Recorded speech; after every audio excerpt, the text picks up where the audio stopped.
A short intro, if anyone doesn't. So he is an interdisciplinary artist and educator. He teaches in the master's program faculty at National Institute of Design in photography design. And we've become very good friends since he invited me a few years ago. And in one of those visits, he opened up this room and said, "Why don't you look at these books?" And I was absolutely transfixed because I spent a couple of hours and I was like, this is the history of Indian photography that we just never get to see. So I'm very excited. These are photographers we otherwise would never have heard of. So all these students, they come from small towns, tier 2 cities, and they bring back work from their villages and towns. So it's absolutely fascinating. Anyway, on to Amar. Thanks all of you for coming.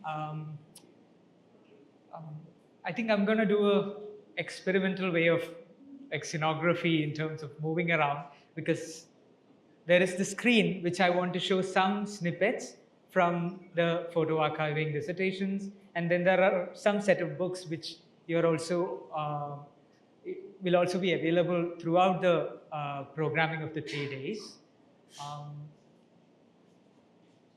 And it's also very nice to see some of the people who studied in the program and has been associated with the program with photography design and has done fantastic dissertations themselves. Yeah, I think my aim is not to do a lecture at all, but to have a conversation in the presence of these books and to show some insights. I'll try to divide the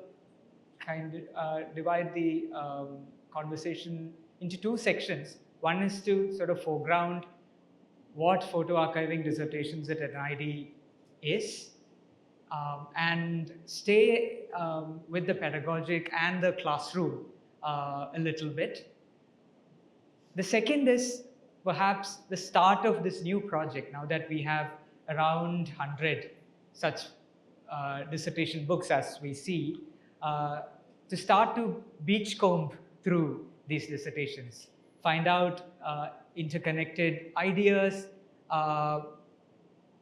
hopefully novel ways of looking at photography history in India, and try to piece together parallel histories.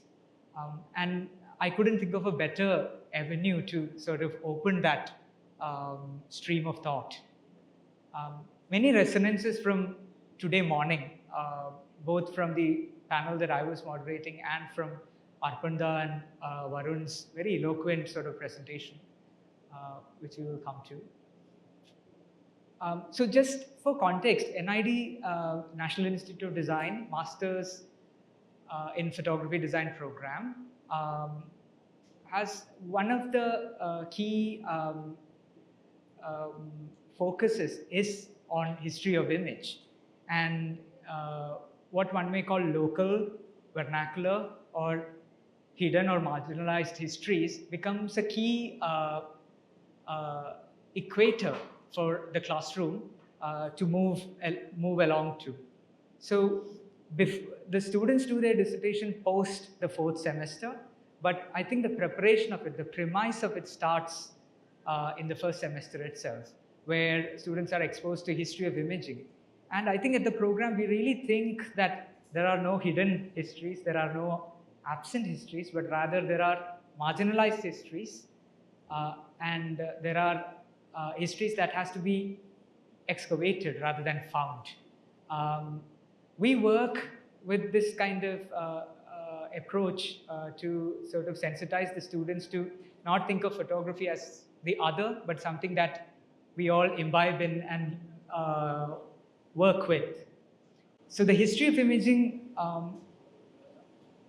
course also has a focus on non-canonical, demotic, small histories of photography, which indicates the first instance towards this practice. Then we have, I think Arpan has taught this course, that we have these materials and processes course where students work in the darkroom, work with historical processes, And some of them really take it up in a certain contemporary, as part of their contemporary practice. So that also becomes the second layer, where students are actually doing vernacular collodion, doing gum bichromate prints or making salt prints, cyanotypes, etc. The materiality students become exposed to a certain materiality. Then there is research component.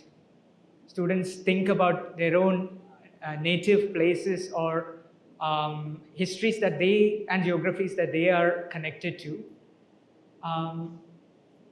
In the last semester, students are also given, or we also organize symposiums, seminars, and workshops around the photographic archive. So in the past, people from Asia Art Archive, ECA Resources have taught this course, where students learn the anatomy of the archive, of digitizing, ascensioning, building metadata, how to read, etc. Now with the photo dissertations, with regard to the photography dissertations, I think from 2012, the dissertation projects started, where students would go back often to their hometowns, or rather connect themselves with histories that they are familiar with. The process is, this is a map indicating kind of an index on how many dissertations we have from different places. This is still to be updated. I think it is a journey of wonder and curiosity for the students as well as the teachers, because I can reflect on my own journey when I was a student and went and did my dissertations. So I had seen these photographs of Rasak Kotikal, this photographer who worked in Calicut, who was a shadow figure.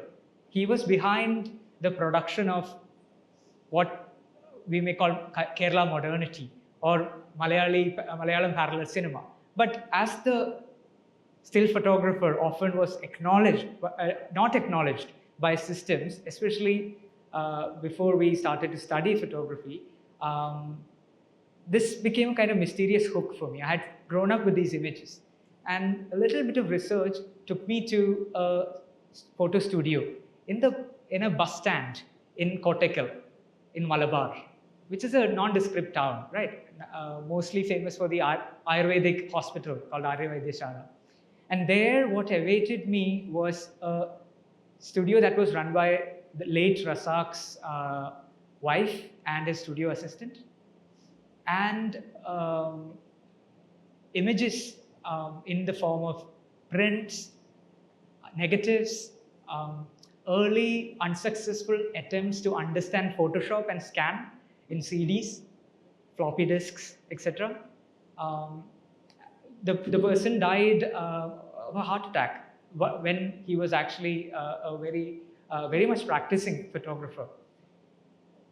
What I saw was two sets of images. One, apart from the studio photography, which was called Clint Studio, what I immediately recognized was that here is somebody who has gone and photographed all the writers in Malayalam literature. So what we understand as Vaikom Muhammad Bashir or O.V. Vijayan, the portraits were taken meticulously by this photographer who harbored an interest to be a writer, but was so scared to be considered among these stalwarts. The second idea was that his documentation of the district of Malappuram, which is a Muslim dominated, populated area, which has a very specific culture, the Mappila culture of Malappuram, where he was trying to document that. So this, I'm recounting this as a kind of personal anecdote into sort of what happens when a student who has studied this goes there and then links. I was thinking about Mina White, let's say. Yeah, one also thinks about what was happening in contemporary photography as we understand. Let's say Mina White was photographing writers. There was a conversation between the Imagist poets and photographers at that time. So one thinks of these things. the process was then to scan, digitize. So I remember taking a scanner from Kozhikode in a bus actually, and then everybody asking, what is this? And I giving different kind of answers, to say that this is a portable washing machine. But you go scan everything because they don't want to part with the archive. So one understands then, where does the archive belong to? Who does the archive belong to? Even questions like the agency to let it be, to agency to decay, to agency to not preserve. We think about that, the other end. Also, I thought about, okay, if this person doesn't want to see it, like the wife did not want to see these photographs because it reminded them of Rasak. So I got reminded of these aspects. And then coming back, writing about work, about photography, one often thinks about the technicality and the composition of these photographs. But to write, one understands that we have to write in social context. So what I immediately started to do was to read Bashir, who was photographed. Then I saw that what Bashir was proposing in terms of mortality, in terms of a certain idea of sitting and letting the world come to him, was Rasak was trying to echo these sentiments. So this was the beginning of a kind of articulation for me to connect photography, history, and theory back to a certain lived experience and images that has actual consequence in terms of our memory, or has meddled with our history in that sense. So this is the kind of first part. I think I would want to take you through some selections. What has started to happen, I remember we did an exhibition with Rahab in 2018, I believe, or 2019, at Serendipity, where dissertations were shown together. And some other practitioners who has come out of the program also works very closely with the archive. Adira is here.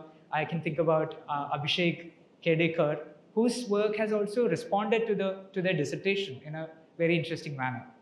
So I started to look at dissertations as with a certain objectivity, not as a teacher, but to make this kind of lunch breaks and go as a researcher to this room that Alakananda talked about, and to say that what is here? No, this is so fantastic. And when one is doing admin work and rethinking everything, you just go and see these absolutely beautiful gems.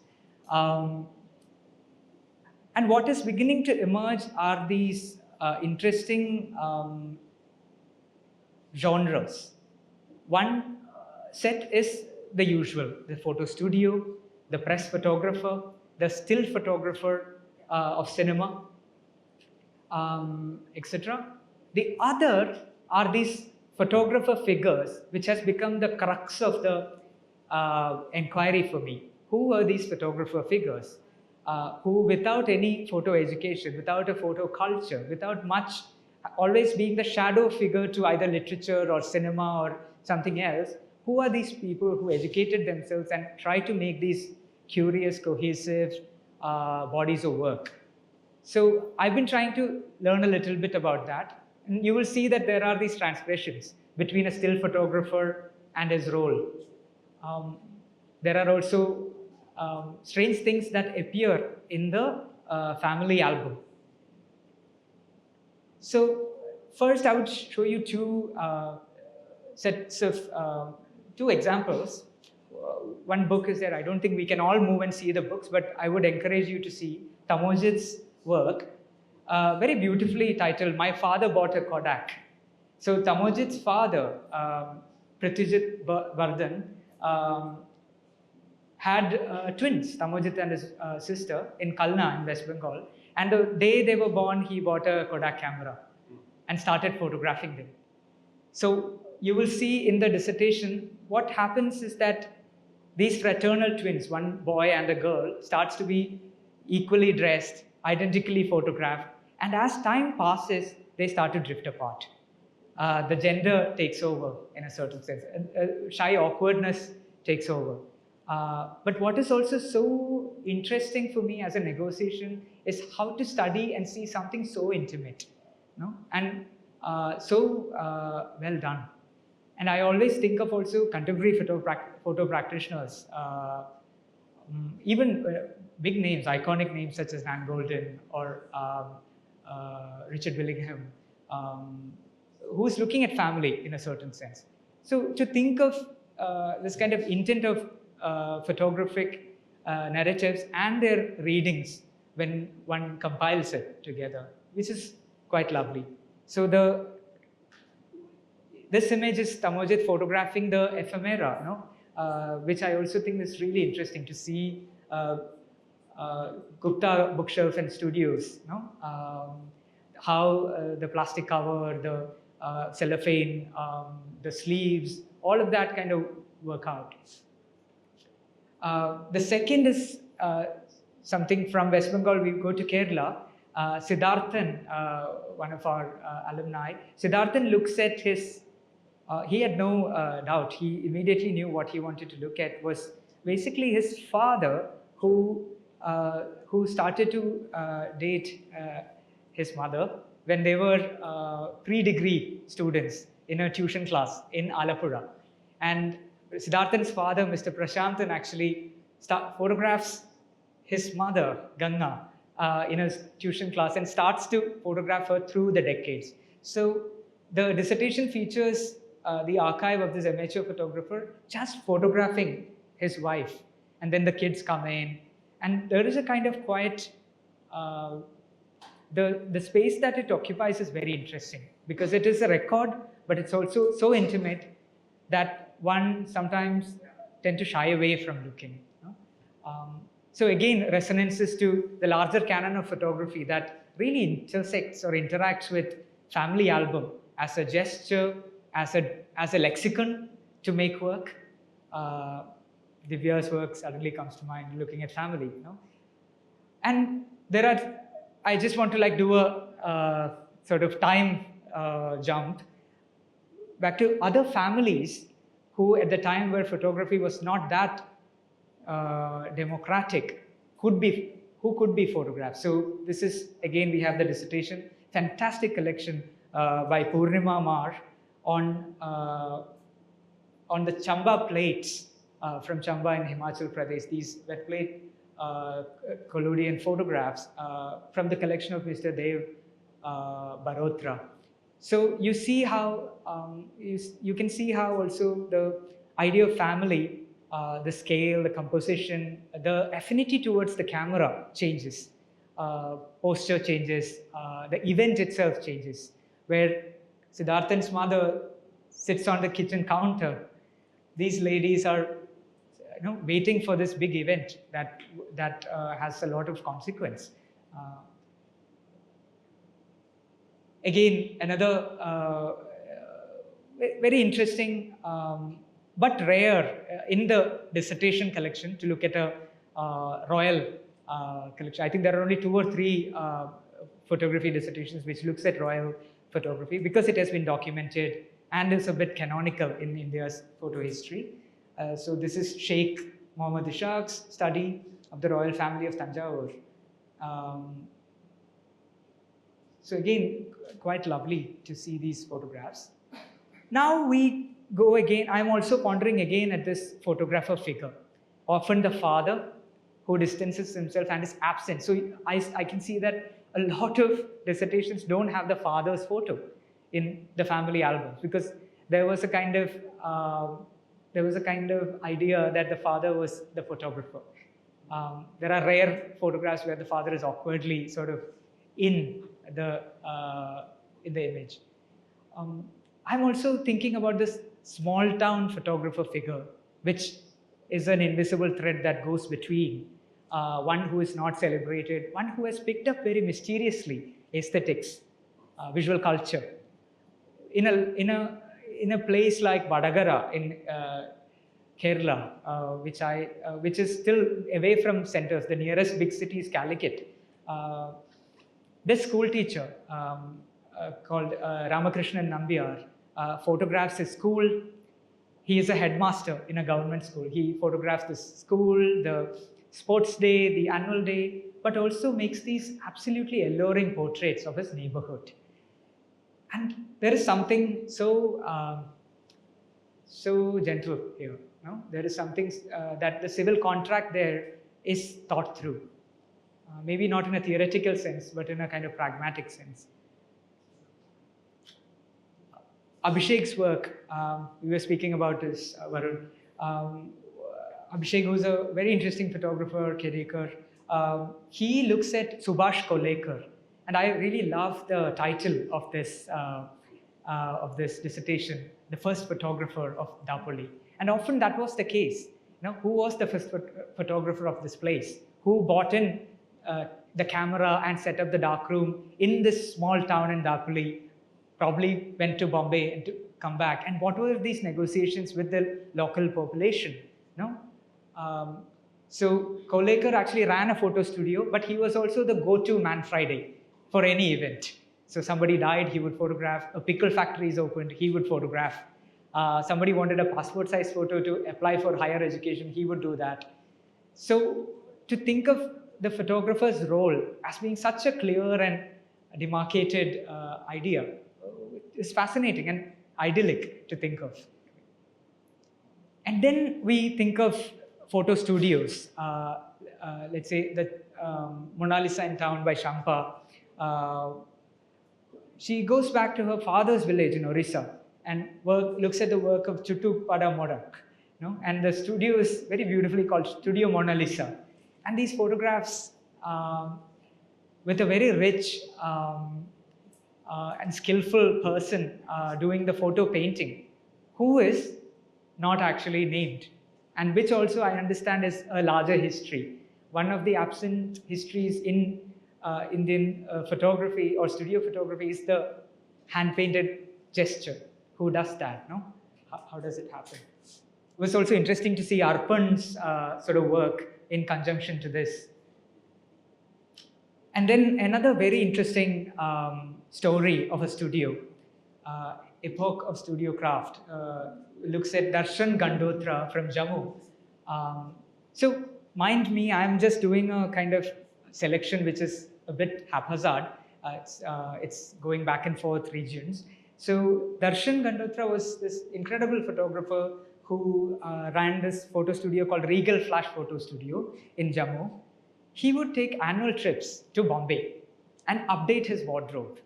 So you can see Devanand, you can see sort of Update his what? Sorry. wardrobe Oh. for the studio.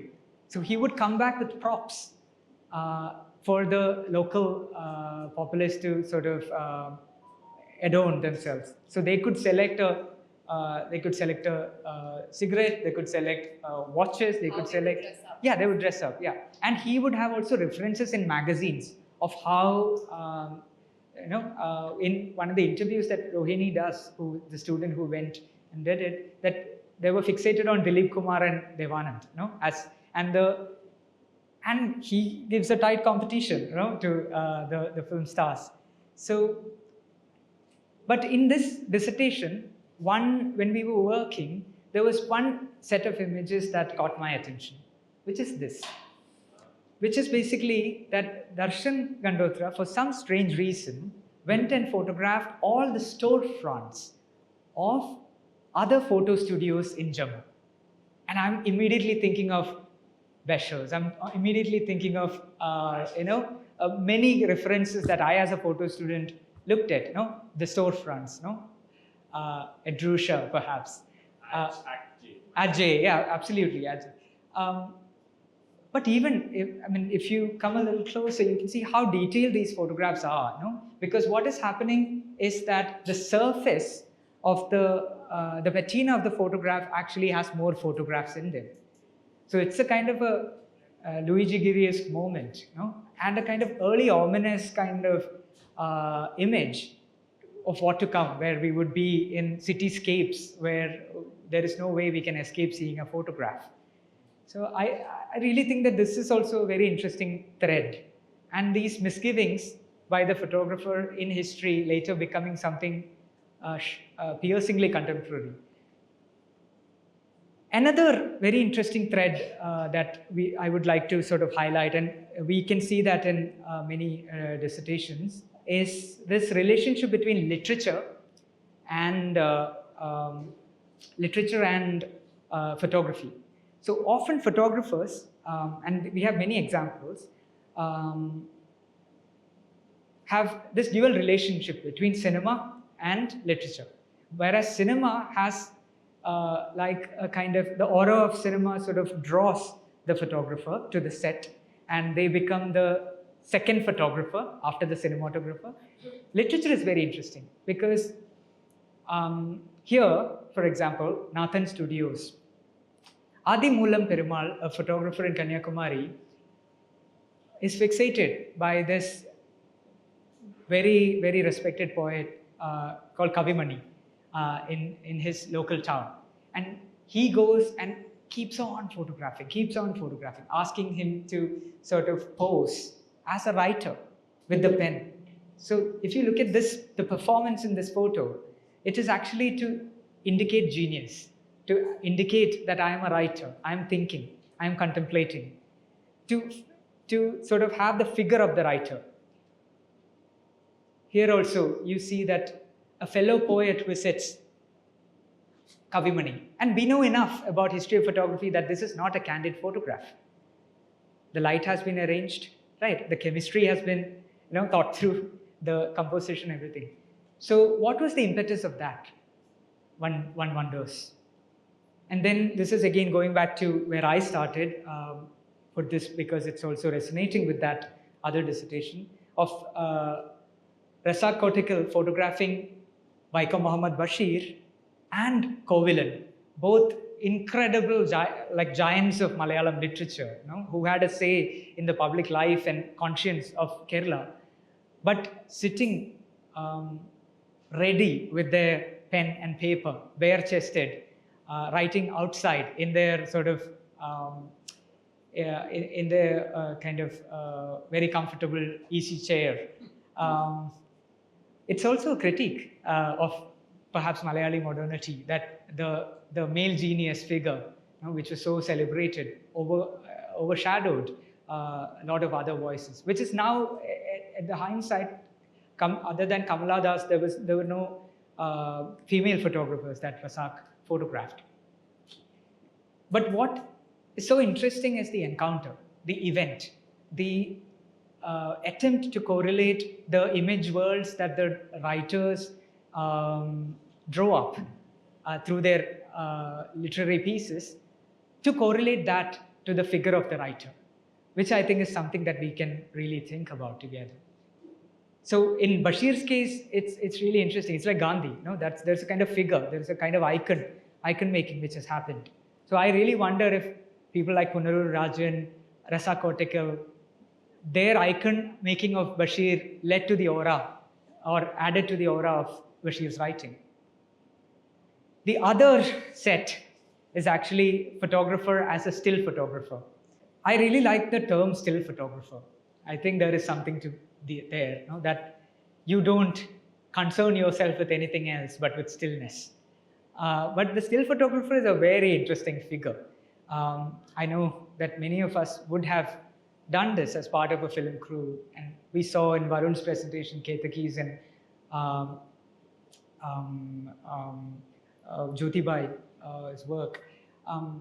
So this is the little known sort of histories of cinema, and even more marginalized histories of still photographers of these small cinemas. This is by Ganesh Behera. The title of the dissertation is called Ashtaraga, and the dissertation is actually on the still photographs of the first color Odia film. But please mind, they didn't have the money to make images in color for the still photograph. So there, that dissonance is so interesting. For me, these are run-of-the-mill, right? The image, this Mr. Panda, the comic and the kind of bodybuilder figure who's the hero, the what is one may call the tribal dance in the image. But here something interesting happens. Here there is a shadow of the light, which is an error, which will be this image will be disqualified, right? Because the illusion is that this is the cinema that we are seeing. But here the shadow of the spotlight is something that caught my attention. And then these two photographs. Sorry, I don't have the title. So on the left is from Kahi Debe Sandesh, which is also on display here, which is the first Chhattisgarhi film. The dissertation is wonderful dissertation done by Ayush Chandravanshi. And Ayush looks at this film, which is a phenomenal sort of event in Chhattisgarhi literature and popular culture, because it's an anti-caste film. It's a film about the protagonist and his muse falling in love despite being in different castes, right? So for me, this is a very interesting photograph of people eating together. This is a useless photograph, right? This is this photograph will not go into posters. This photographs will not go into magazines. This is a useless still photograph. But in hindsight, this is potent, rich with emancipatory possibilities. Very interestingly, there is something here. This is again from the previous dissertation from Ashtaraga. Similar photograph, Chhattisgarh, Odisha. There's still the crew sitting together eating. And then the umbrella hung on the tripod. And then there is an ominous chain that goes through. And not many women also. So I'm thinking through all of this. So, but I've been really fascinated about this uselessness of the still photographer. Maitri's dissertation goes back into a certain use, because what happened is, this is from the first film by Adur Gopalakrishnan called Swayamvaram, when he came back from the FTII and started this kind of parallel Malayalam cinema movement. And here is this John Abraham and G. Aravindan in a casual moment, photographed by N.L. Balakrishnan, who was an actor and a photographer. What these photographs have carried has been dispersed through magazines in Kerala. So these are now, I would say, part of a Malayali imagination or a Kerala imagination of who these people were. What were the intellectual apparatuses? What were the intellectual markers of popular culture in Kerala? So that's really different from that kind of uselessness in some sense. We come to the last two bits, which are very unique dissertations. This one is by Truthan, which is on display. I urge all of you to see it. Kritika Sriram actually goes through the history of imaging of Dalit movement in Tamil Nadu. She looks at the early photographs made by the Christian missionaries. She looks at the first set of photographs made by the British. She looks at movements, including Dalitu Murasu Archive, which were actually very important bodies that fought for anti-caste and social emancipatory sort of reasons. This photograph, I've also written about it in the essay, holds my attention. And more than the photograph, the floral border. What happens is very interesting, and this changes many things. That the Dalitu Murasu Archive goes and photographs a burnt village, a Dalit village which has been burnt. And people actually are posing in front of their property that has been looted and burnt.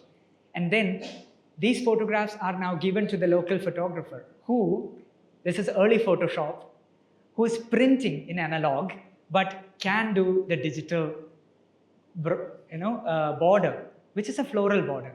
What does this mean?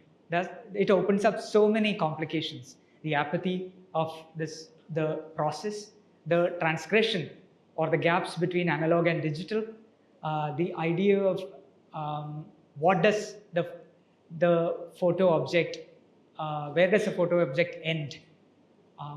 It's a call for me to look at the periphery, to say that in the absence, in the apathy is where something that needs to be registered lies. I like football, so I really like this dissertation also, which is also very interesting. It's about another marginalized history by Tariq Ahmad. Tariq looks at this really obsessed football culture in Malappuram in Kerala called Sevens football, which is banned by FIFA, by the way, because they don't work by the safety rules. And it's a culture where people, women, children, everybody goes out and sees games. And Super Ashraf, who runs the Super Malappuram team, Super Studio football team, was a local photographer, but he was also the defender of that team. And he does this absolutely phenomenal work. I mean, it's there to see, of just photographing the history of sevens football in Kerala.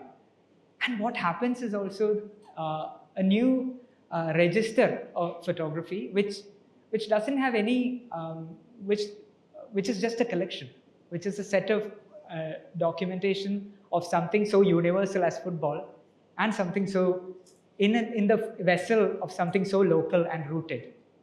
Just want to show you here that again these are photographs like this, but looking at magazines, looking at how football players should be, there is the gesture of hand painting, and they have written Super Studio Malappuram, you know, in a very interesting, with a very I would say crafty way.